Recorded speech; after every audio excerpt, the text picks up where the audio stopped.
Welcome out to the greenhouse, everybody. We're out here this morning. It's about 9:30 and we've been out here trying to clean things up, and we're going to be doing a bunch of work outside today. We had about 31 degrees overnight, and by this time in the morning it's very warm in the greenhouse. We've got a fire going and it's probably about 42 to 43 degrees outside right now. As you can see, I'm in a t-shirt. I've already shed my sweatshirt, my hat, hair.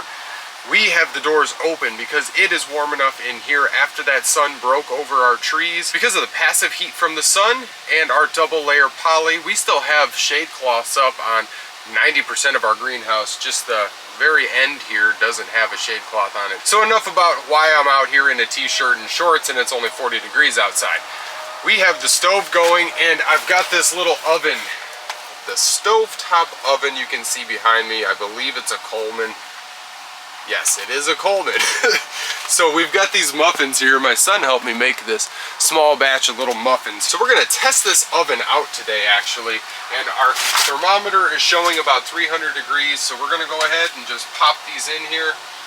Turn the knob, it holds the door closed. Now, I showed this in a previous video, how it's collapsible. It's very, very interesting. I like it. It was about $50, so I'm not 100% sold on it yet, even though I've already purchased it. I want to see how well it works. We haven't really used it much. It should be in shape in about 10 minutes or so. So I want to talk about some things while these cook. So just jumping down to our compost heating area, you can see all of these lines are detached here. This was hooked up to our pump, and this is our outlet right here. This goes through the entirety of the greenhouse, and then we've got our inlet. So we have no water lines. Everything underneath here is all plugged up. We took our air tubing out. So we've got all of our items that we've used for compost heating over the years right here in front of me, laid out. Now we've got this copper pole that is just basically rotten all the way through, and it's like styrofoam. So all of that compost heating really just broke that down, and the only thing that held it together was our copper wrapped around it. So I'm going to carefully try and unwrap and unwind a lot of this. I've got a lot of good clean copper that's not too bent up, and I've got my little tubing bender. I can bend some of this by hand and repurpose this into another heating system. So we've got all of our PEX line, our 4-inch drain tile. This is thick, sturdy, heavy stuff, not to be crushed. This stuff is really, really solid. So we don't have to worry about this as much as regular drainage stuff you'd find. You have to find the heavy duty farmer style. That way it doesn't crush on you in a massive pile like we create. Now we've dispersed all of our wood chips. This is where our barrel is. I've got us under my shed here. That sun is wicked bright. I almost have to put my sunglasses on out here this morning. So this barrel is going to be the dead center of the pile, and we're going to have about a 10-foot circumference wrapped around it. So I don't know if this is exactly where it's going, but we have a lot of wood chips and we are pretty well ready. You can see the wood chips way up here. So we're ready, and we've got to get this going, and it's been darn cold at night. It's going to be about 60, 65 today. Hence, I'm out here in a t-shirt and shorts because I knew it was going to warm up, and I've got a lot of stuff to do. So I was making myself a little snack while I wait to get all of this stuff situated, and I kind of plan it out in my head. Pre-planning all of the items and figuring everything out ahead of time is very, very important. So go ahead and feed my son's fish for him here real fast.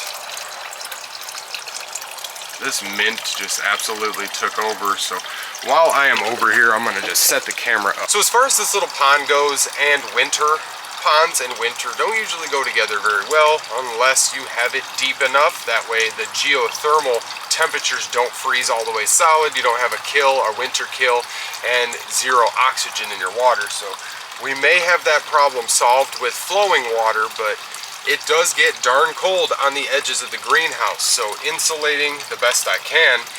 I am also going to be dismantling all of these plants in here. We have a ton of mint and probably 10 other varieties of plants. We've got tomatoes, elderberries, hostas. We've even got some red vein sorrel surviving in there. We've created a little jungle of crops that we dedicated to this little aquaponics bin, and it is a biofilter, and it has worked wonderfully.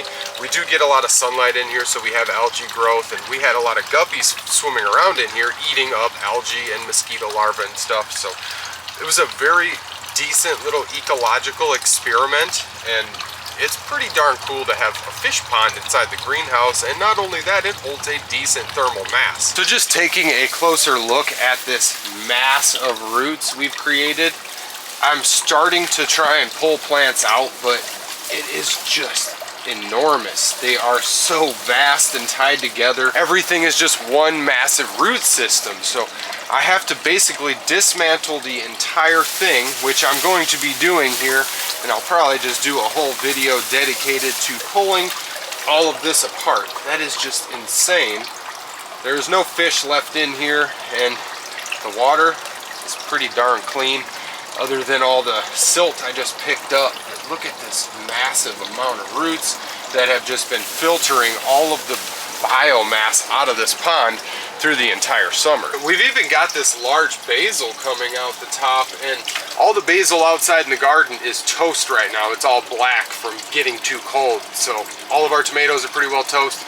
We've got our tomato right next to us here that's tied up. So I'd like to know what you guys think also before I do the dismantling video, because I may do some type of planting video at the same time. And I'm looking at ordering watercress seeds and trying to get some watercress going. Even though they might grow native around here, I've got to go look and search. They really like the cold water, and they'll stay green throughout the entire winter. So if I can get some watercress going in here, it's not native to North America, but it is an invasive or non-native species, but it really doesn't cause much damage, and it's an edible plant that is very beneficial for us. So trying to grow some watercress in here to continue this aquaponics system, or the biofilter system, but with a whole different set of plants, and trying to eat off of it too. We didn't really eat off of any of this. This was not a food source, this was just a biofilter. So if you guys have any more ideas other than watercress, that's really the only one I've thought of right now. I might just keep some mint in here to allow a decent biofilter setting where it has a bunch of roots like it is now, but I don't want the mint to completely take over. I'd rather have a watercress or more edible plant to take over that little biofilter aquaponics station. So let me know your guys' thoughts on that, if you guys have any other ideas or would like to see me experiment with some other plants in there throughout the winter time. So it's pretty darn warm in here. It's about 90 degrees where I'm sitting. I've got my little fan. I was testing it out. This is my Compost heating fan, and I just had it temporarily plugged in here to our geothermal outlet so I could see how well it was working. I think I had a bad connection going over there. When I was moving all my piping around and stuff, it wasn't running, so I was worried that it was broken. This thing's been running for like 5 or 6 years, like straight. So in cold, in moisture, just in the thick of it, in a greenhouse, this thing survived, along with our geothermal one. So I am very, very impressed with these cheap little $10 waterproof 12-volt DC fans. So I'm actually using it to cool me off right now. I can feel the cold from outside seeping in, so it's not like I'm sweating right now or anything. It's pretty darn chilly out there. So all that aside, one thing I wanted to do here is unhook this little guy. So we've got our little mesh cages that we always use. We created this little mesh cage that fits right over our fan there and just protects it from any debris. Very nice, our DIY little filter, and sometimes they come with little filters, so it always pays to keep those on. We have a DIY filter on our geothermal one also, because it's very important to not get big chunks or spiders or mice or anything that wants to touch it, and then you're going to break your fan. That's how we've gotten them to last so long. So all that aside, while we're over here, I want to check out this little stove heater that we created in another video. So take some temperatures from that. We are blowing a solid 84 right off the bat. 87 right after that. The intake about 100 degrees. It was showing about 101, 102.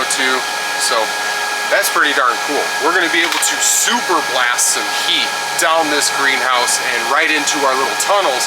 And not only that, I had a subscriber mention that, hey, I'm seeing this from the outside. So what he said was, hook this up to my geothermal, and this little guy puts out 130 cubic feet per minute. This little guy is 88 cubic feet per minute. So if we can basically reroute into the ground. Our geothermal goes all the way down underneath, like 7.5 to 8 feet down here. Trying to stabilize the camera. So our geothermal will come out right here, and we've had it off for the last 2 days. Spider already built a web on it there. So we could possibly use this whole entire side of the greenhouse. If we burnt enough wood to heat up enough of the floor, we could use this whole space like a battery almost, heating up, even over spreading into the water. Everything under our walkway just basically have a heated floor, and that would really help us throughout the winter, as the ground is a large thermal mass here. So we would also be blowing warmer air probably, because we would probably overflow the distance that we are traveling through our geothermal, so we might be pushing a little warmer air into this bed as we get our tunnels up and stuff. We've got a lot of work to do here. So let's jump on over here and check out this darn thing. Oh yeah, our muffins are pretty much done here. Nice. Very nice. We've got ourselves some DIY muffins right out of the greenhouse. Darn simple. I can't wait to experiment with this thing. This is just another way that we're going to be able to add thermal mass to the greenhouse by cooking. So the more we cook, the more stuff we make, the more time we spend out here, the more heat we are going to transfer to all of these systems to the entire greenhouse. Because over the last couple of years, we really haven't done a whole lot of cooking in the greenhouse. Now, there is a few videos we show where we're cooking and stuff, but having a fire in the greenhouse is for those cold nights. We reserve it for that 1 to 2 week spell where we have a polar vortex, and then we just do it whenever we're bored or want to come out here and have a cup of tea or cook some eggs or something on the stove. So my son and I, we spend a lot of time out here. He's out here running around somewhere. He was shooting his bow and arrow, so I got to call him in to come eat some muffins here. This muffin was absolutely delicious right out of the greenhouse. Now, if anybody has any questions, comments, ideas, definitely drop those for me. I covered a lot of different aspects. We're doing a lot of different things in the greenhouse, and all at once pretty much. And so we're trying to prioritize compost heating, get geothermal turned back on, get our aquaponics set up, any more heating systems, and then all of our tunnels. We've already planted tons of seeds. We got to transplant lots of hidden collards, lettuces, lots of stuff we're starting in our small greenhouse. So we're always cumulatively trying to continue working, whether it's one thing or the other. So I'd like to thank you guys for watching this video. This Coleman stove gets an A+ rating for me. It's not huge, but I didn't want it very big. You can see it fits perfectly on our stove. We still have a fan. We've got room to set our kettle on there to boil some tea. Exactly what we wanted for 50 bucks, and it's going to last the long term. It's definitely something that we wanted, and it was a good little investment, and it's only going to benefit us and the greenhouse. So I'd like to thank you guys for watching, and I will see you guys next time.